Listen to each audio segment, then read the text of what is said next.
You know, when the progressives start babbling about we need more progressive revenue, meaning taxing big business, and you think to yourself, how long is that going to last? Well, not very long for Ken Griffin and Citadel Capital, massive company located in Chicago.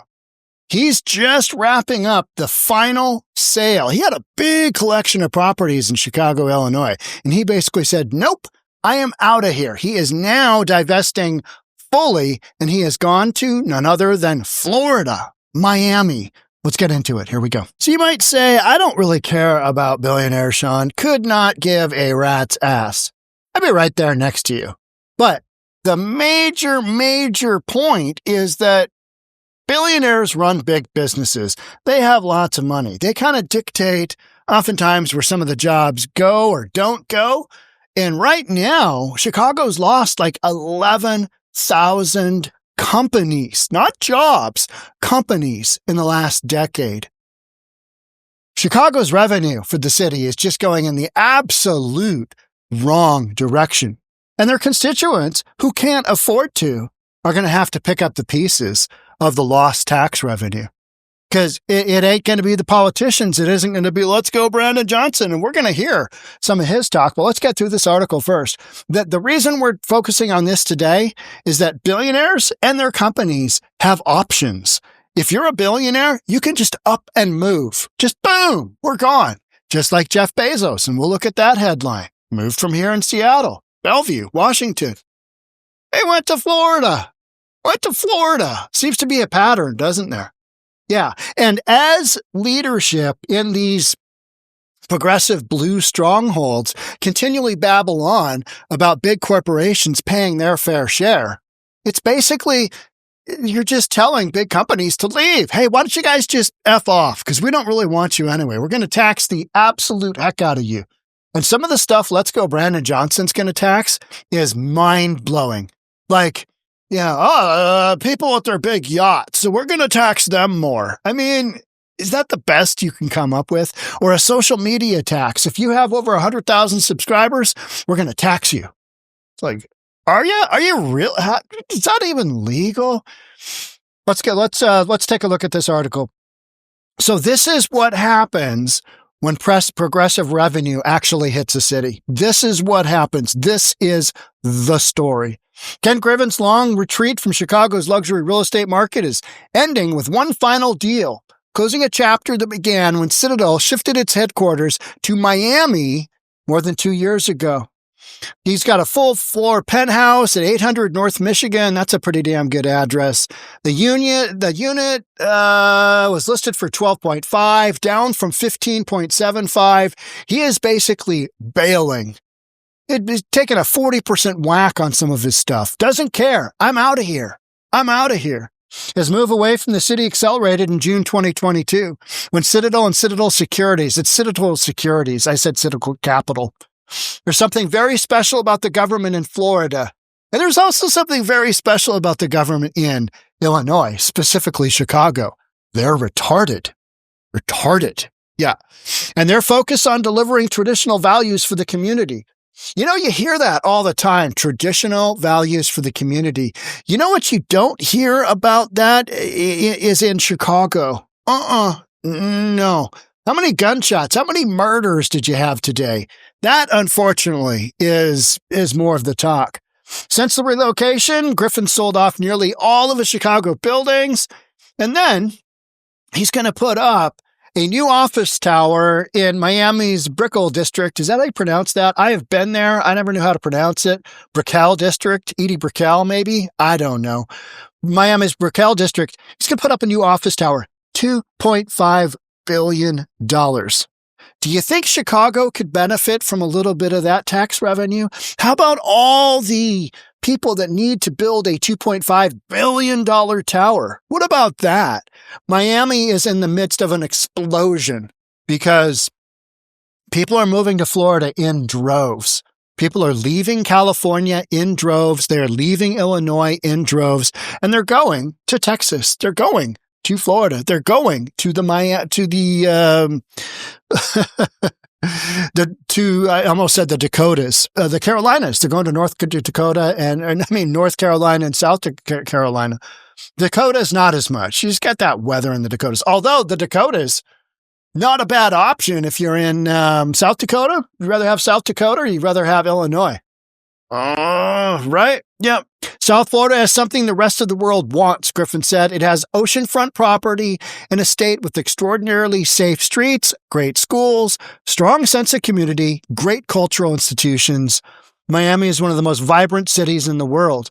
And the billionaires are going there. You got Billionaire Island there. You got Trump there. I mean, they're all going there because they play grab ass with each other as billionaires. Hey, how many billion you got? I don't know, a lot, right? With respect to a real estate portfolio, you'd be hard-pressed to beat the returns of real estate in South Florida over the last 7 years.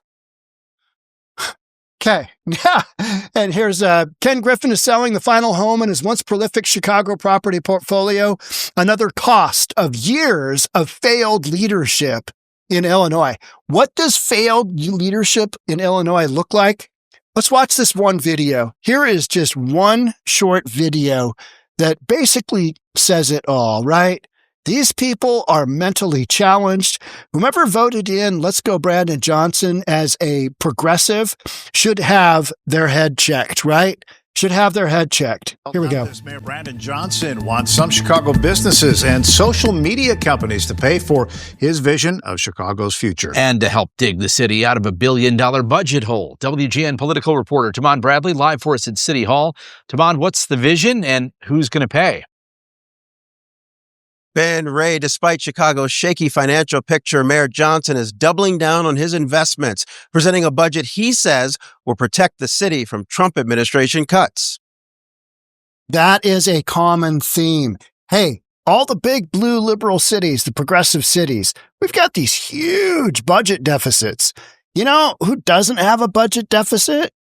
Texas, $27 billion surplus. And they're Republican run.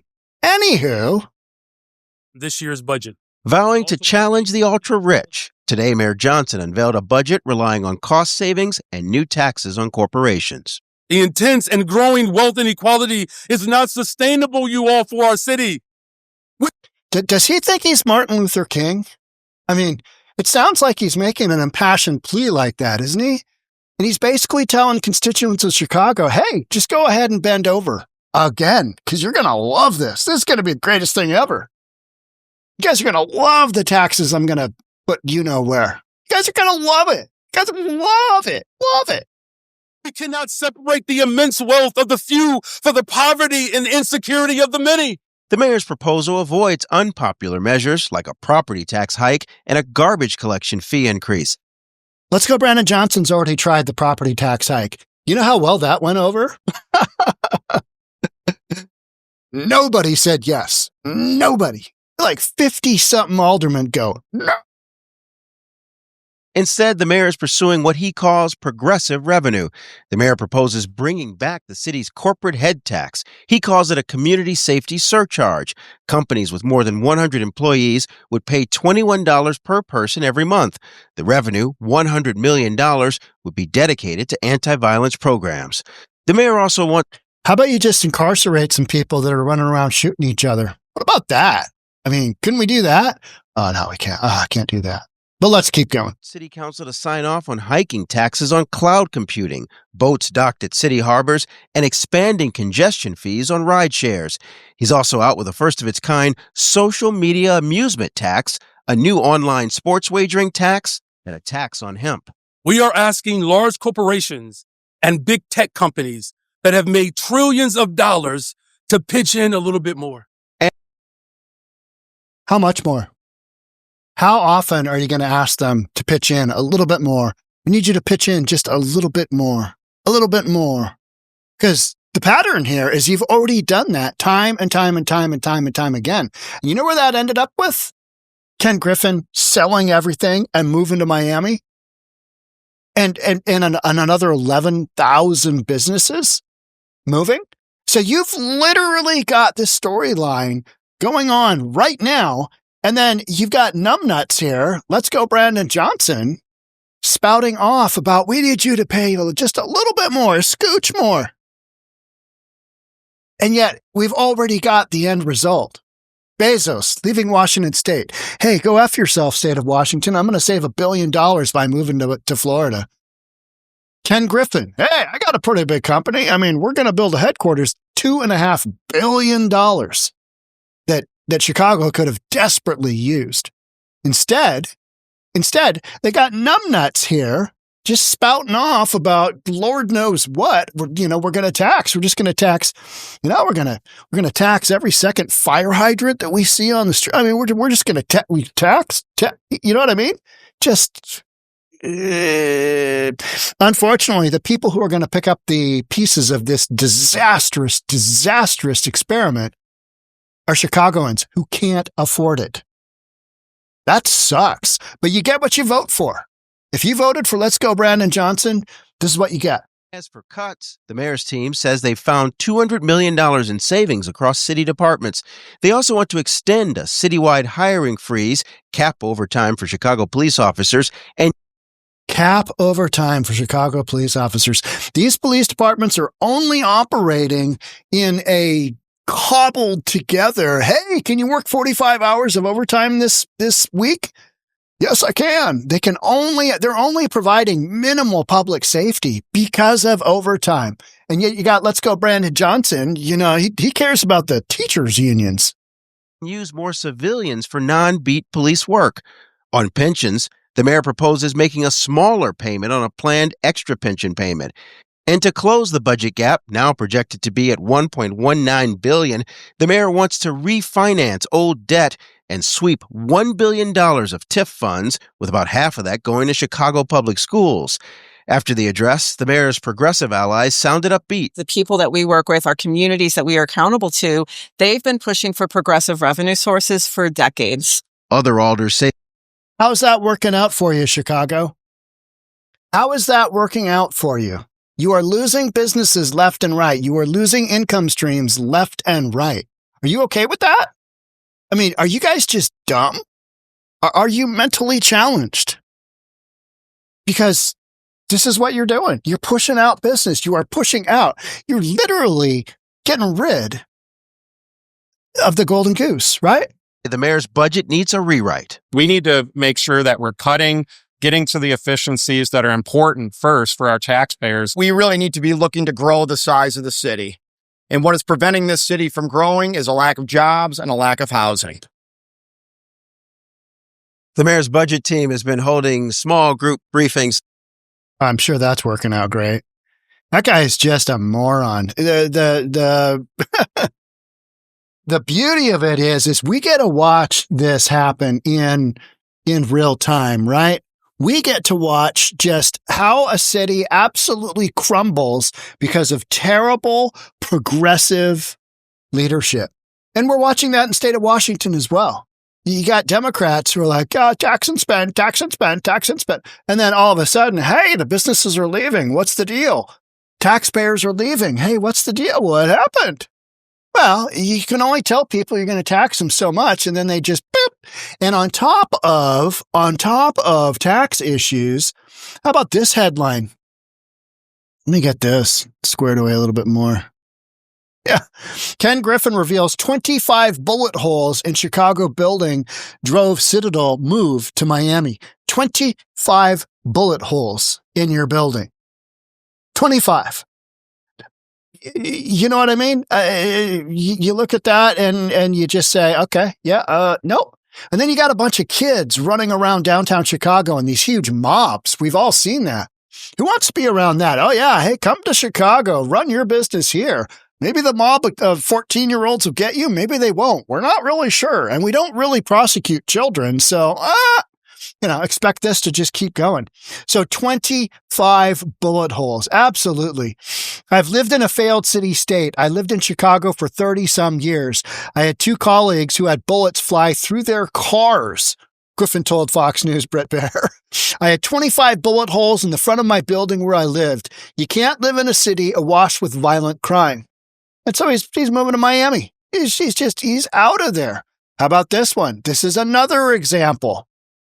You know, when these libtards, when these progressives indicate we just want the big businesses to pay their fair share, they already are, and they have the ability to move. And that goes the same for individuals. Jeff Bezos says he's leaving Seattle for Miami. He wanted to be closer to his parents. Wanted to be in a sane state. I don't blame him. Confirmed businesses leaving Chicago. If you think I'm just kind of making this up, look at all these companies. This is since 2020. Let's look at a few of them. You got Citibank. You got Walgreens Boots Alliance. You got Tyson Foods, Boeing, Caterpillar, Citadel. I mean, major companies that have said, no, we're done. We're out of here. This is not where we want to hang our hat. Chicago lost approximately 11,200 businesses from 2015 to 2024. 11,200 businesses. Safety issues, street conditions, taxes, anti-business policy. And you got more coming. You got even more coming because let's go Brandon Johnson. He doesn't have the ability to bring in businesses. He doesn't have that ability. He's basically pushed all of that away with his policies. But, you know, folks in Chicago, unfortunately, this is what you voted into office. You voted in a progressive. And when I saw that you guys did that, I was like, oh, damn, that's not going to work out well. Guess what? It is not working out all that well, right? Notable trends. The decline affected 80 of Chicago's 98 neighborhoods. 80 out of 98. That is what? 81% percentage-wise, roughly? 80 out of 180? Ugh. Not hard for even a real estate guy to do that kind of math, right? With at least 10% fewer businesses in each. Magnificent Mile saw a 41 to 51% drop. I mean, it's been absolutely a train wreck, right? An absolute train wreck. And the interesting thing is, you're going to see more and more of the big blue cities basically state, hey, we've got a budget deficit because we can't seem to retain businesses and all of our folks are leaving. Therefore, let's go with progressive revenue, taxing even more businesses out of their city, like Seattle is doing, like the state of Washington is doing with a payroll tax over $125K, 5%. That was last week. I mean, you've got some terrible policy on the table. And what's wild about it is that you're literally living in real time with what the end result of that policy is already. People are leaving in droves, in absolute droves. And that's why they have such massive deficits. Not saying that red cities and states and counties don't have deficits like that, because everybody has lost out with that whole, we should all work from home, or remotely, wherever you want. And that cored out the downtown cores where you've got all the businesses and the buildings and a lot of tax revenue. All cities, all states have dealt with that. But Texas somehow has a $27 billion budget surplus, a surplus. So how can you have one and then a great city like Chicago used to be? How does that happen? You know, math for me. How does that work? And then you're literally going to tax the very people that created the wealth construct in your city. You're going to tax them some more, and you're going to push them out like we just saw today in today's podcast. And then who's going to have to pick up the missing dollars? Those that are left. Those who can least afford it. Because if you can't afford to move, you're stuck. You're a target. Hey, we're going to tax you. Bend over. It's only going to hurt just a little bit. Oh, a little bit. And we might come back for more later. I mean, let's go Brandon Johnson. You know, we're going to ask them to chip in just a little bit more. And you're like, yeah, I've heard that before. Yeah. I mean, just some crazy stuff that we are living through that we are literally watching in real time. The other day, what was it? Friday night, Somebody said, hey, you should make comments on an entire video. So I picked a video. It had like 560 comments. I went through and I commented on every single one of those comments, even if it was just a smiley face or whatever. Took me about 5 hours. About 100 comments an hour is what I could get through. So 3 hours on Friday night, couple hours on Saturday, so I could tell you, hey, here's why I don't do a lot of comments, because it took me 5 hours. In that 5 hours, how many new podcasts could I create? So I'm either making comments or I'm making new content. Can't do both. Can't do both. That was on the Portland Nordstrom rack closing down. Another example of a business closing down because of terrible progressive policy. Now, Portland hasn't figured out what it's going to do for its massive deficit, but guaranteed, hey, what businesses do we have left that we can tax? Who can we tax? So just more and more examples of cities that can't make a go of it because they have pushed out their livelihoods. They have pushed out their tax revenue. They've pushed out their golden gooses with terrible policy. And yet you've got Texas, you've got Florida, just bring up every minute and a half, whatever it is, whatever that metric is, they're getting a new taxpayer, something like that. You know, it's like, what? They're getting how many? How fast? I think it was a minute and 43 seconds. Every minute and 43 seconds, a taxpayer leaves California. Just gone, gone, gone. So how many have left? So like 12 or 13 taxpayers in the time that we've been talking here have left California and are now relocated in another state. It's wild. It's wild. And it's all based on policy. It's all based on policy because weather only goes so far. And when you can't afford your lifestyle, you can't afford a lifestyle, you can't afford to just exist.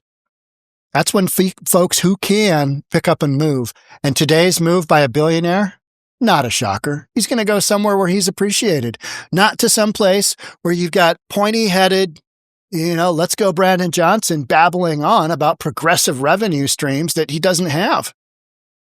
Right? Let's just tax them. Let's make them pay their fair share.